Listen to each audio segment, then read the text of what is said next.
I first got saved, y'all was removing people. Yeah, like. I wasn't even removing them. Yeah. It wasn't me. Yeah. He was removing people from my life, like through whatever means, way, yeah. whatever way that he needed to use in order to remove people from my life. He was getting people out of there. Yeah. He was cutting off their influence to my life. Versus.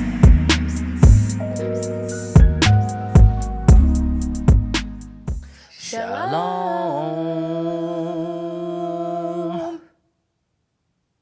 How y'all doing out there? Welcome. It's great to see you guys once again Yeah, for another episode. we missed y'all. We did miss you guys. Man, we didn't even mention last week was our 20th episode. It was. Yeah, I know, right? This That's- is flying by. No, that's crazy. I know. And now this week is our 21st episode. Yeah. So we here, man. We here with it. And we're not stopping. Yeah. Until y'all says so. Yeah, because when he says so, yes, we will. We will stop. Obedience. Obedience, people. So today we have a good one. Another good one. At least by our standards. Right. We're going to talk about when it's time to separate. And I'm not talking about just like relationships, like boyfriend girlfriend relationships, 'Cause or everybody loves romantic talking about relationships. those. Yeah, no, I'm talking about friends, family, Yeah. work, whatever it may be, whatever type of relationships you have with people. When y'all tells you it's time to leave, To cut them ties. cut them ties, right? And maybe it'll give you some understanding of why some may have cut ties with you. That's true too. Yeah. If we're gonna keep it a buck. Yeah. So, but before we get into it, obviously you know how we gotta start off with it. Good games. You already know the deal. Good games. Yep. Okay. Oh, she about to go in. Okay. So we're gonna play Would You Rather. Okay, that sounds fun. So you wanna go first? Go ahead. I went first last time, so go ahead. Oh my gosh. I think I went first last time. Okay. It was trivia, so Oh, okay. Go we ahead. bounced off. Okay. Would you rather be okay, hold on. Would you rather have a long-term friendship with someone, but they're very up and down, roller coasters. Sometimes you just don't know what you're gonna get. Or would you rather go it'll be over a span of 10 years. Okay? Okay. So a 10-year friendship that's Okay. up and down, you don't know what you're gonna get. Highs real high and great, lows real low and bad. Or would you rather wait 10 years with no friends, but then this friend comes along who is the perfect match for you for the rest of your life? That's tough. Because the 10-year friendship will be forever too. So both of them are gonna be forever? Yes, but one comes 10 years after you having none, no friends at all. Yeah. I feel like both of them are like you kind of like almost need both of those type of friends, right? But you only got one option, so choose. I'm gonna be honest. I'm gonna go with the 10-year relationship that's up and down. Oh. Wow. Yeah. So can you explain? I feel like growth Briefly. Growth comes out of that. I feel like that forces you to grow, forces you to resolve conflicts, forces you to talk things out, allows you to see different perspectives, allows you to maybe take a look at yourself in the mirror on ways you've probably been wrong, because that was the other person that's always wrong, so it's probably you too. So I feel like you just grow more when you have relationships that are tested, because at the end of the day, that's what it sounds like. It's just a relationship that tests you. Especially if that's someone that's still in your life. That's what they're there for. Yeah. Would you rather? The opposite. I would rather just bucket out the 10 years. We didn't say when 10 years was, so I'm going to assume the 10 years is from, say, teen to mid-20s. Teen. All right. So Okay. I'm going to say that. I'm going to wait the 10 years because, I don't know, I feel like the up and downs can be toxic. They can. And I've experienced relationships like that where it's just too much. And sometimes you just want to get off the ride. You know what I'm saying? Sometimes you need to get off the ride. That's you know? true. That's yeah, fair. roller coaster you're gonna get sick. Right. You know what I'm saying? But you did mention that What? that 10-year relationship is one for life. So that's someone that obviously is supposed to be in your life. Well, no, I guess really what I meant is like you like it's like you basically will never be able to make that decision to get off. It's not even that. It's like good or bad, you know. But interesting. your perspective is still valid. You know what I'm Yeah, saying? Like, yeah. because I feel like it can go that way. Yeah. But I think for me, probably from my personal experiences, like I would rather just like wait it out that 10-year, and then at least I know for a fact like the one who's gonna come that's my road dog. It's gonna be my friend. You know what I'm saying? Yeah. Obviously, same sex. Yeah, of course. Has to be assumed. has to be assumed. Okay, that's good. Yes. All right, my question is, would you rather be in a room full of people that are nothing like you, or be in a room full of people who everyone is exactly like you?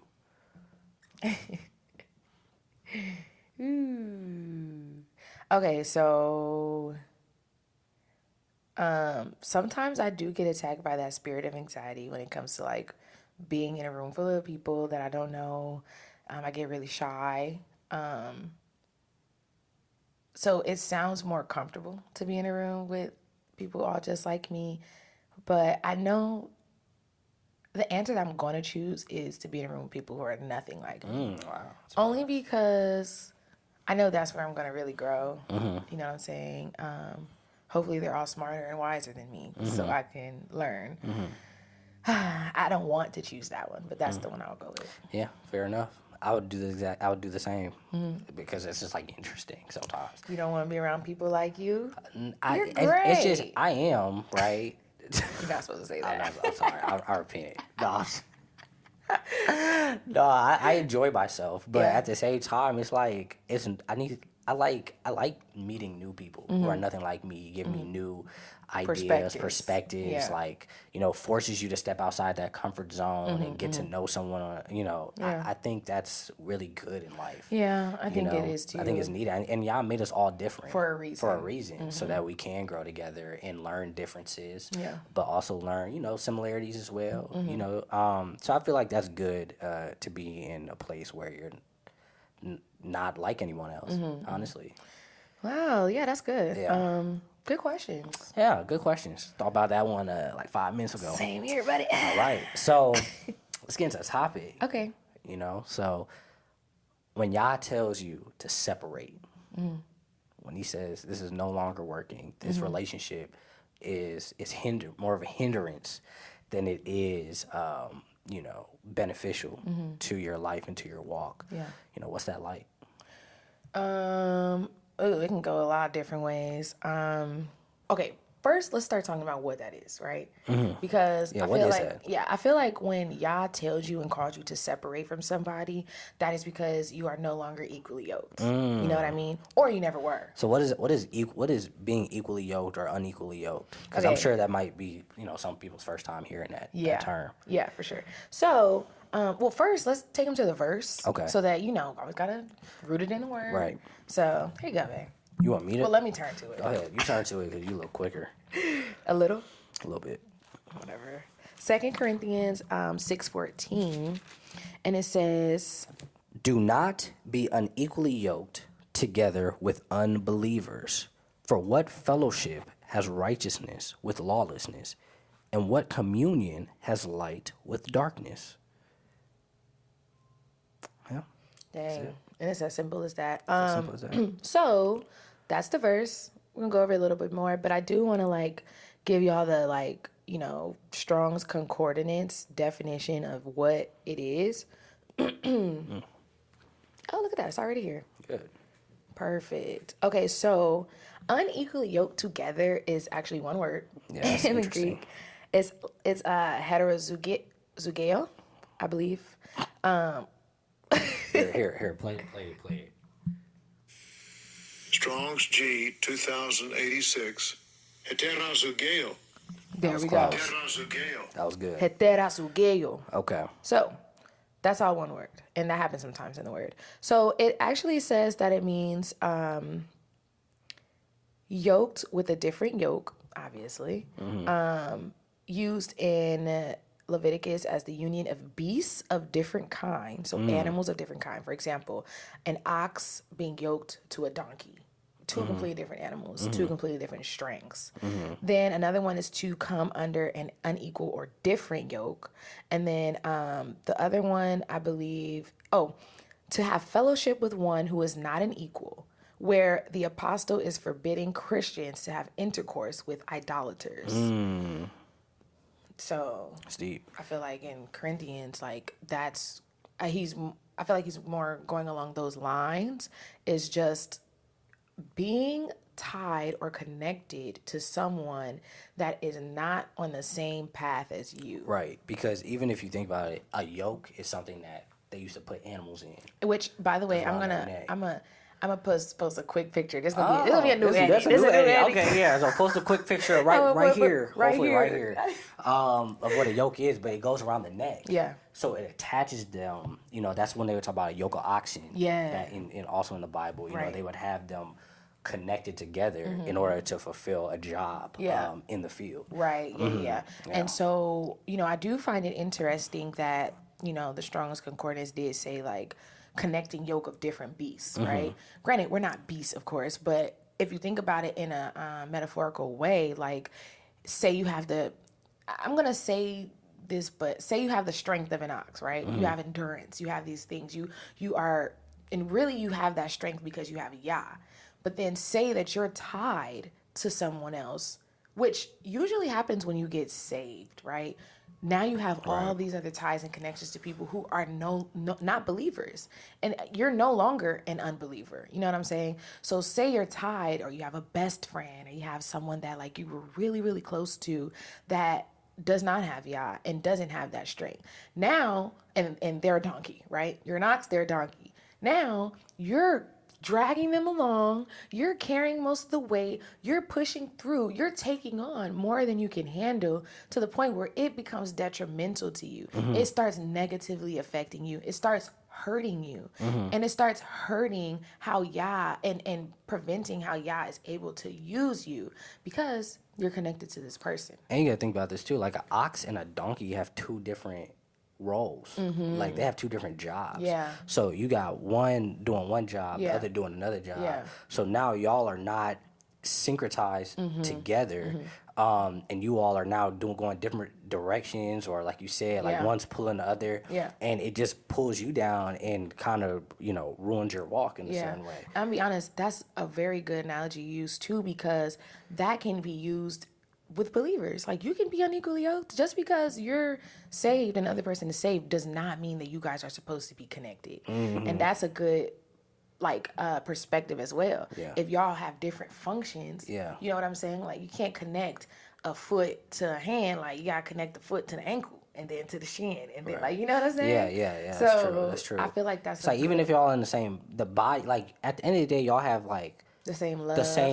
the same like Ultimate goal, Yeah. right? But that doesn't mean you start a ministry with them. Yeah. You know what I'm saying? Yeah, Because exactly. if y'all are called to do different things, then you have to allow that separation to happen so that you can function properly and do the work. Yeah, that's good. So, what would you say are like the consequences of being unequally yoked?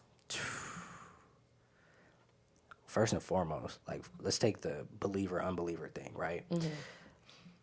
I mean, they could bring you back into sin. Well, actually, I'm glad you said that, because actually, I want to ask you, how do you know? Let's actually start with that so we can go into the consequences. Okay, how do you know? Yeah. That's good. How do you know you're unequally yoked is when lifestyles no longer match up. So give me an example. So for instance, like you get saved, right? You're trying to detach from the world. Yeah. However, either your friend group, family, whatever, that you are heavily influenced by are still in the world, right? So And you just emphasize heavily influenced. So why you do that? because I think when we think about being yoked together, Yeah.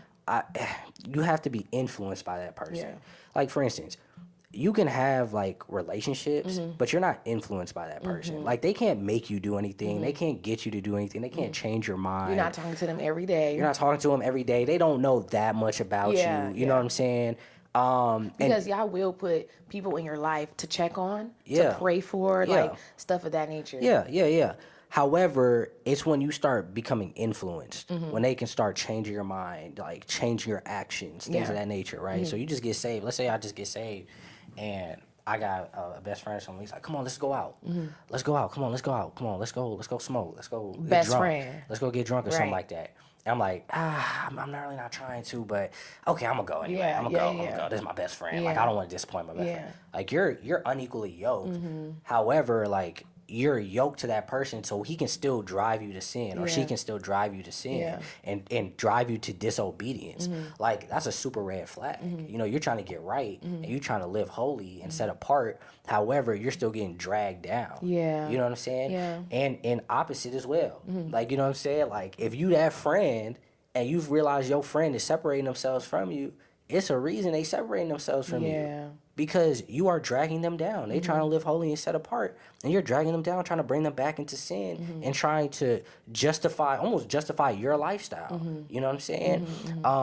So I think that right there, like when lifestyles no longer align Yeah. and one person stops doing something and they stop doing, like cut out a lot of stuff, y'all not equally yoked anymore. Yeah, and I feel like that's like a major thing when you get saved. It really is, because if you think about it, like how can you be as close to someone that literally does not even believe in the Elohim, the God that you serve? Yeah. How, you know? And another way too is if it's not mutually beneficial. And I'm not saying like, oh, you know, you only be friends with somebody that got something to give you, but is there something that you guys are both giving to each other? Because honestly, like all relationships should be where you are able to help and be used by y'all in their life, and they are able to help and be used by y'all in your life. He wants fellowship. Right. You know what I'm saying? Right. So if you're noticing that this person is draining you, like you're constantly trying to lift them up, constantly trying to put into them, constantly, and there's nothing that they can give you. They're constantly coming to you with problems, with things that that put like adds a weight unto you. You know what I'm saying? And they are not helping or willing to help you at all, or can help you. Then that's a sign. You know what I'm saying? Yeah. Because it does get exhausting. It gets exhausting. It gets exhausting. And I think, you know, the first thing that popped in my mind of why, because I think one thing that I thought of is like mentorship and a mentee, right? Mentorship and a mentee, right?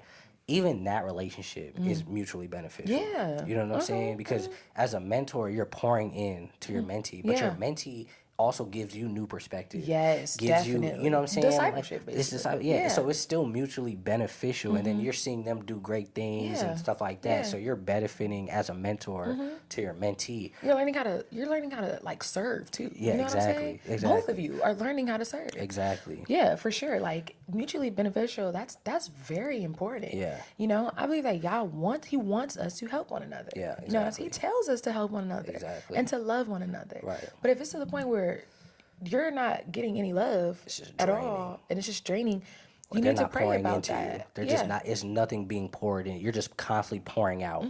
That's a lot. It's a red flag, and eventually it's going to cause harm to you. Yeah. And so now we can go into like, what are the consequences? You know what I'm saying? Yeah. With a little bit of examples. Yeah. Yeah. So the consequences, like as I mentioned earlier, fall back into sin. Yeah.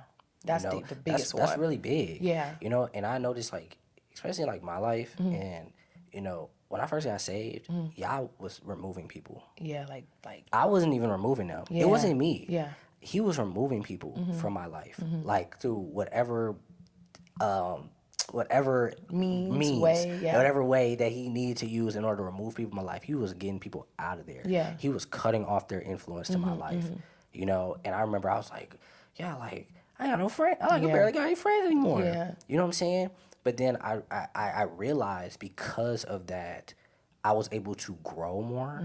I was able to deepen my understanding of Yah, of His Word. I was able to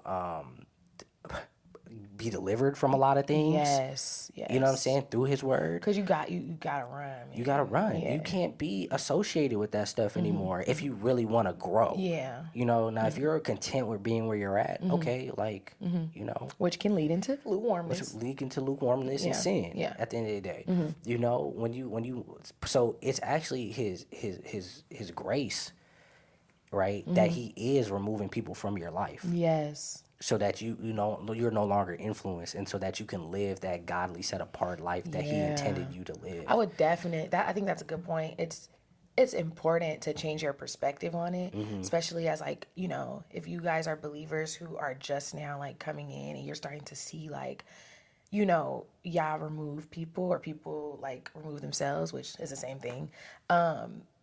To change your perspective into realizing that this is Yah covering you. This is Yah fulfilling who He said He was in your life, which is your protector, and which is He is someone who He's going to finish His good work in you. And this is what it comes with. You know what I'm saying? He's going to make sure that you are safe, because at the end of the day, when you're with someone that's unequally yoked, like I've been mentioning, like it will lead to your harm. Actually, that takes us to the verse.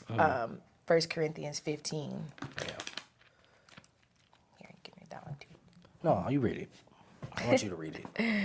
Okay. You don't want to hog the word this time? No, I don't. 'Cause apparently, last episode I hogged the word. So Apparently. I want my wife to read. Apparently. Obviously, you want me to read too. Yeah, I like when you read. Head of household. Okay. 1 Corinthians 15:33 says, "Do not be deceived." And I love how that's the first thing he says. "Evil company corrupts good habits." That's deep. So it's like, It's deception. I know that in the world they make you seem like it's not that deep. You know what I'm saying? Like, they even started this trend and this culture of frenemies. You know, it's okay to have people in your life that you don't really like that, but that can still be your friend. You know what I'm saying? All of that is false. Because what's a friend? Right. Like what? Like honestly, what's a friend? People who say everybody is their friend, super red flag. Yeah. Friend is a very, I feel like it's Intimate. used very loosely in It our is used culture, very but that's loosely. a very intimate relationship. Yeah. They know you, you know them. You're very up to date on their lives and things Yeah, going on. exactly. As an influence, Yeah. you know, they come to you for advice, for counsel. Yeah. Like everybody cannot be. You can have acquaintances. Yeah. But everybody cannot be your friend. Yeah. And I feel like that's why he says, do not be deceived. Because I feel like there's a generation we live in where it's okay for everybody to be your friend. Right. And you can't bring that over into the kingdom. No. You can't. It's You dangerous. can't do that. And that's why he says he wants you to know why. Because evil company corrupts good habits. He didn't say, oh, evil company can corrupt good habits. It might corrupt. Like, no. If you continue to allow these people into your inner circle, you're going to be corrupted. And you don't want that. Especially if you love Yah, you know what I'm saying? And you really are trying to change your life and be used by Him in the maximum capacity that you can. You can't have people like that around. No, you can't. 'Cause ultimately, they are susceptible to being used by the enemy. Yeah. You know what I'm saying? Yeah. That's real. Yeah. That's real. And there's examples of that in the Bible. Yeah. I kind of want you to talk about it. Okay. No, well, I mean, a couple examples, right? So the first one was Samson and Delilah, Yeah. right? That's a crazy one. That's a crazy it's one. a major one. But he allowed himself to be yoked together with these women, and she was the second one they talked about, right? yeah. Because the first one got him God as well. Yeah, you know what yeah. I'm saying? But even with Delilah, like eventually he kept yoking himself to this woman, spiritually yoking himself to. Now they don't mention if they like fornicate or anything like that, but at the end of the day, he was spiritually yoked to this woman to where he then told her the secret to his strength. Yeah. And what happened? She ended up telling them. Yeah. Telling the enemy. And the enemy came in, cut his locks off, Blinded his eyes. Yeah. And the only thing he was good for in the end was going into the temple and destroying Sacrificing himself. Come on, like, you really think that's all y'all had for him? Yeah. Like, for real. Yeah. Now, at the end of the day, he still used him. He still was able to be used. He repented and was still able to be used. Yeah. But at the same time, like, if he would have just if he just stayed obedient, who knows what other good works he could have done? You know what I'm saying? Yeah. So at the end of the day, you know, men, I'm talking to men, y'all need to be careful who y'all yoking yourselves to. Oof, goodness. Not women wise. Like, keep having sex with these women. That's the enemy. Like, at the end of the day, if she doesn't have the spirit of Elohim in her, the spirit of God in her, like, she can still be used by the enemy in order to take you off track, in order to end your life, and ultimately keep you from fulfilling your God-given destiny. So, and I'm actually really glad. I'm glad that you brought that up, because briefly, I just want to talk about, like, you know, why it can be challenging sometimes to separate yourself. And a huge one when we're talking about romantic relationships is lust. Yes. Lust is a huge one. That's why it's so important to hold on to yourself and not fornicate. You know what I'm saying? Not fornicate nor commit adultery, because those things it makes it hard for you to see and have the strength from Yah to separate yourself. Yes. And 100%. I think another one too is if you love them, you know, and you've grown a long-term bond. I feel like that also can make it very hard, especially if you're dealing with like family members, because they're not exempt. Yeshua said, who is my mother, my brother, and my sister, except for those who do the will of the Father. So that means that anybody is able to get cut off. Anybody can be called out by Yah to get cut off from your life. That's real. You know what I'm saying? That's real. So I feel like it's important to pray and ask Yah, like, okay, is there anybody that I'm blinded from that you're calling me to separate ties with? And He'll reveal it to you. Yeah, because you know another thing? Relationships, both romantic and friendships, become idols. Yes. Oh my goodness. They're idols. Yeah. And what is the first commandment? You should have, love the Lord God, right? And then the second commandment? You should not have any idols. Any idols, yes. So at the end of the day, like, friendships, all that stuff, relationships, when you come to Yah, you have to be okay with him taking them idols out your life, which sometimes end up being people. Yes.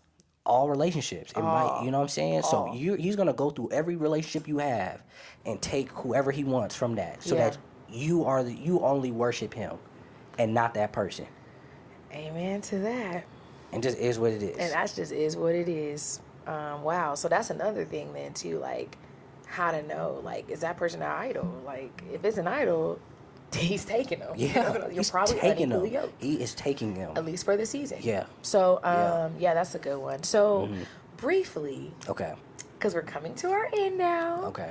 Briefly. I could talk all day. Yeah, we know.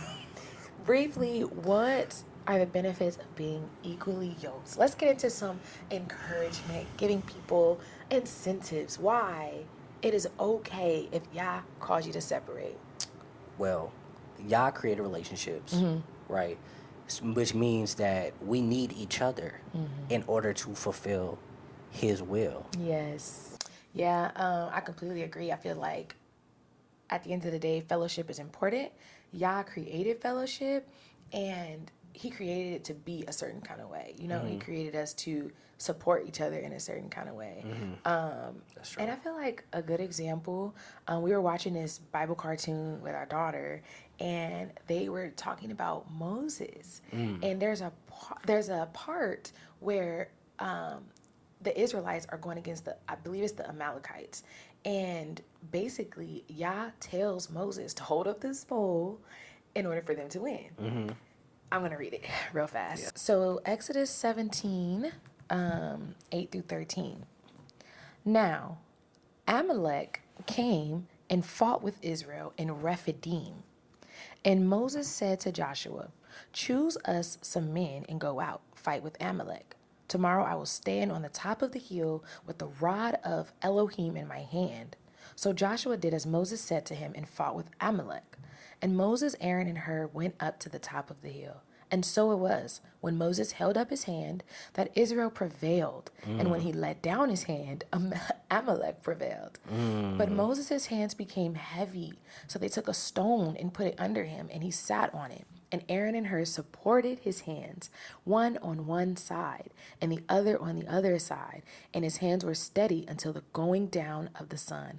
So Joshua defeated Amalek and his people with the edge of the sword. That's powerful. So powerful. And that right there, I feel like is a beautiful example of like the physical manifestation of what Yah's telling us to do in the spirit, which is to be there for one another.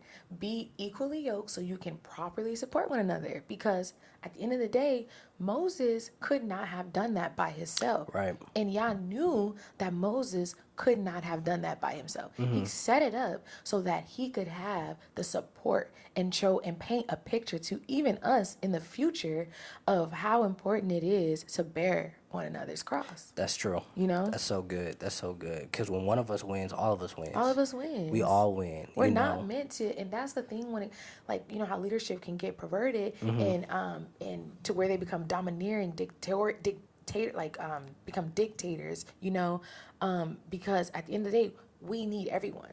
Even people who are placed in certain positions to lead and shepherd, you still need your people. Yes. You need it. You literally can't do it by yourself. It's a team effort. You know what I'm saying? And that's why it's so important to be equally yoked, because you want to make sure that you have the people in your life that Yah has placed there to support you. And they had to know, they all had to be on the same type of time. Like they knew if Moses dropped his hands, they would lose. Yeah. So they were watching him. Yeah. They were by his side. Yeah. They were there to support him when he got tired, Yeah. when he failed, Yeah. right? So we're not supposed to do this thing by ourselves. Yeah. Can you imagine if they were like, he'll be all right, or they got distracted. They don't believe in Yah's word for real. So now they going over there, they looking over there to this way, not even seeing Moses needs help. Right. You know what I'm saying? They could have ran down there to the battle instead of going to the top with Moses if they weren't on the same page. Yeah. And I think that's when it comes down to being equally yoked. Are you guys on the same page? Are you on the same page? Are y'all on the same mission? Yeah.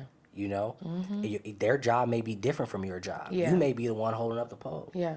Or you may be the one holding up their arms. Yes. You never know where And you it was might be. all just as important. Just as important. If Aaron or Hur, if they dropped their hands, Israel was going to lose. They were gonna lose. So, you know what I'm saying? So like, exactly. It's just important. Like the relationship. I'm realizing now, like the relationship aspect of this walk is so important. Okay, yeah, that is. Or I was gonna say, are you jealous that you're not the one holding up for the pole? Yes, that's true as well. That's the same. That's true. Are you jealous of your role? Yeah, Because that plays a part in being equally yoked as well, too. Yeah, definitely. Are you jealous of your friend? Are they jealous of you? Yeah. You know? That's it.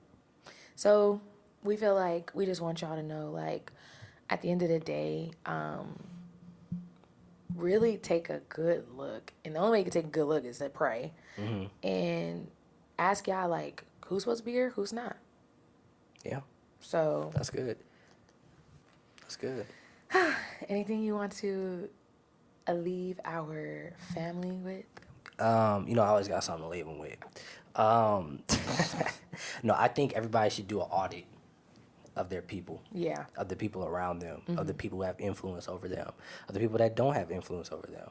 I think everybody should do a rundown, make a list. Who are the people in your life? Do they add to your life?